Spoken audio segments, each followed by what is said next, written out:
Цел на оваа пресконференција е представување на мојата кандидатура за трката за градоначалник на Скопје. Твоја партија одлучи да оди на овие избори.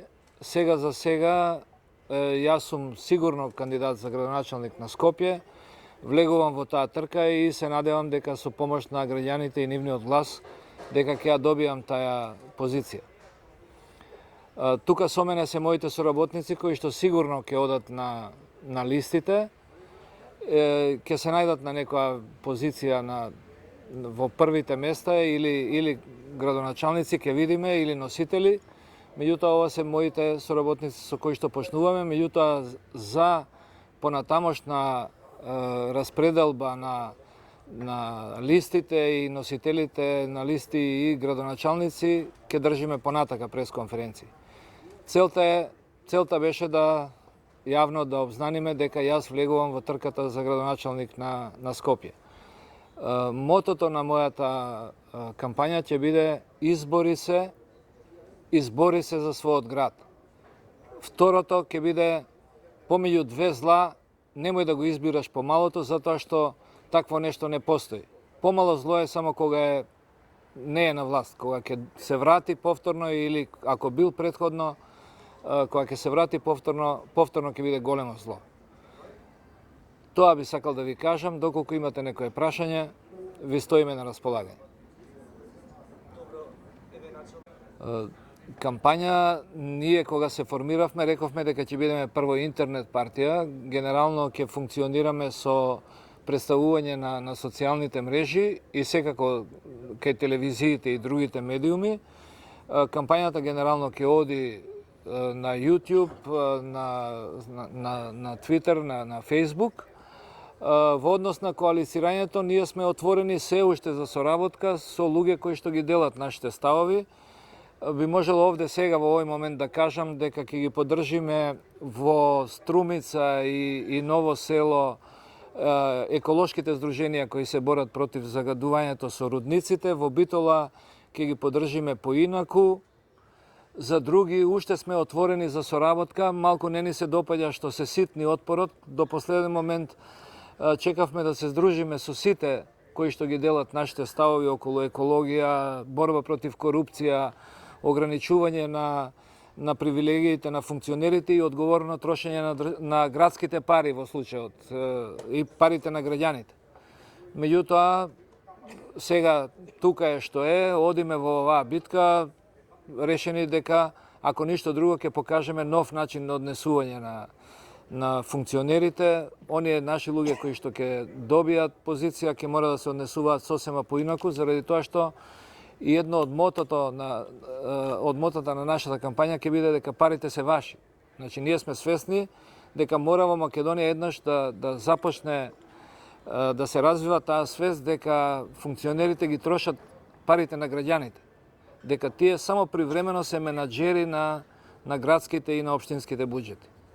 Значи, и мора да имаат граѓаните големо влијание и контрола. Значи, ќе презентираме систем каде што граѓаните за многу голем број прашања ќе бидат информирани и ќе бидат консултирани. Тоа е нешто што веќе функционира во светот. Секој граѓанин кој што ќе побара да биде информиран за точките на работа на Советот, ќе прати мејл и ќе биде секогаш информиран, особено за круцијалните работи носење на урбанистичките планови.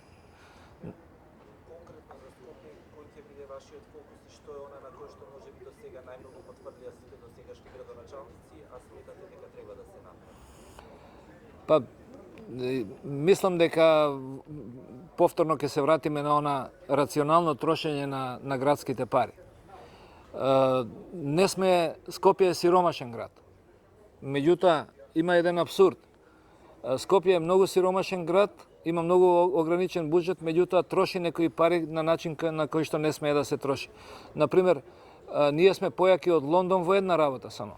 Имаме повеќе вработени во градско собрание. Лондон има 1074 вработени во градската управа, а Скопје има преку 1200. Например, Краков, изброј на население, има 1,5 милиарда буџет. Скопје има 120 милиони евра буџет и огромен дел оди за плати. Тука мораме да го рационализираме трошењето, не суштинското трошење во градот. Сега, еве јас ако добијам, јавно изјавувам дека во службено возило во градот нема да влезам. Значи, ќе го продадам возилото службено, службените возила ќе ги намалам бројот максимално, службите треба да имаат, меѓутоа функционерите не.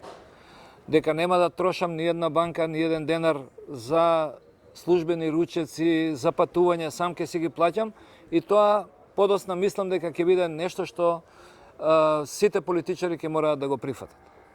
Значи, рационалното трошење на градските пари. Тоа е основното. Хигиената, значи, не е срамота да си сиромаш, меѓутоа срамота е да си валкан.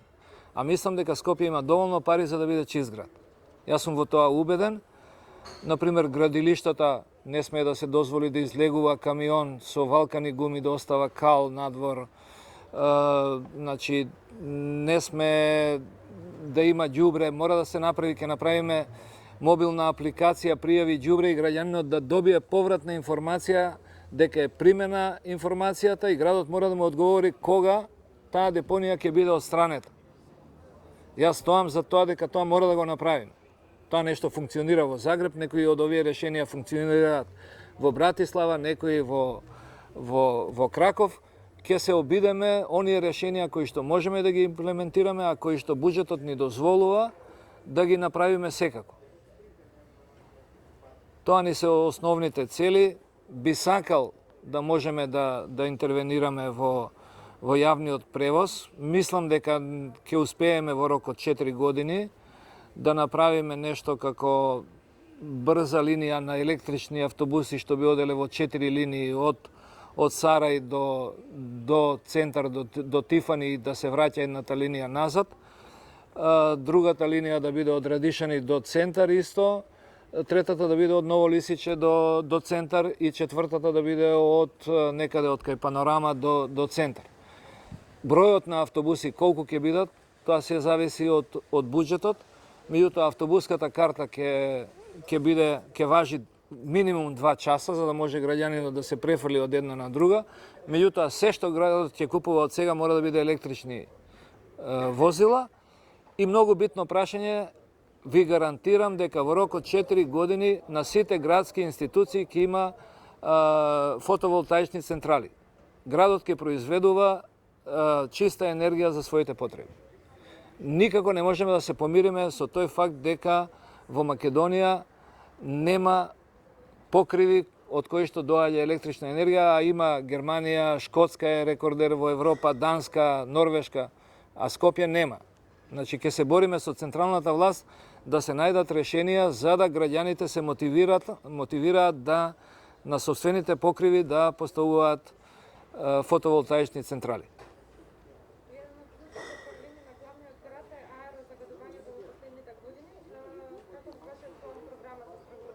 Во однос на тоа, деновиве правевме едни анализи и за наша среќа сензорите кои што го мерат аерозагадувањето се многу поевтинети во последно време и воопшто не е голем трошак на сите големи, средни, па дури мали загадувачи да им се стави во издувниот систем, да им се стават сензори кои што ќе ни даваат информации за загадувањето. И веднаш ќе изрекуваме забрани за работа ако емитуваат повеќе смоки и честички во воздухот, затоа што ние немаме никаква обврска спрема никого. Значи, ние и минатиот пат кампањата ја водевме без пари, сега било кој субјект, особено загадувач, не може да ни даде пари, не зимаме пари, ние се финансираме со чланарина од 10 евра месечно, и тоа тој што сака да плати. Тоа е нашиот принцип, заради тоа што не сакаме да добиеме пари, да дојде некој посериозен загадувач да ни ја финансира кампањата и да потоа имаме проблеми. Исто така сметам дека можеме да направиме многу сериозен мониторинг со дронови на цело Скопје и информацијата да се проследува на 3 места. Значи да оди во МВР, во инспекција и во градот. Да не може некој да го скрие значи ви реков дека граѓаните ќе имаат мобилна апликација да се обратат дека негде има ѓубре, меѓутоа ќе можат да пријавуваат загадувач. И веднаш тој ќе биде лоциран брзо со дрон, со кол центар кој што во градот ќе функционира цело време. Ние знаеме дека многу помал е трошокот да го спречиме загадувањето, отколку да ги лечиме граѓаните подоцна од многу сериозни болести.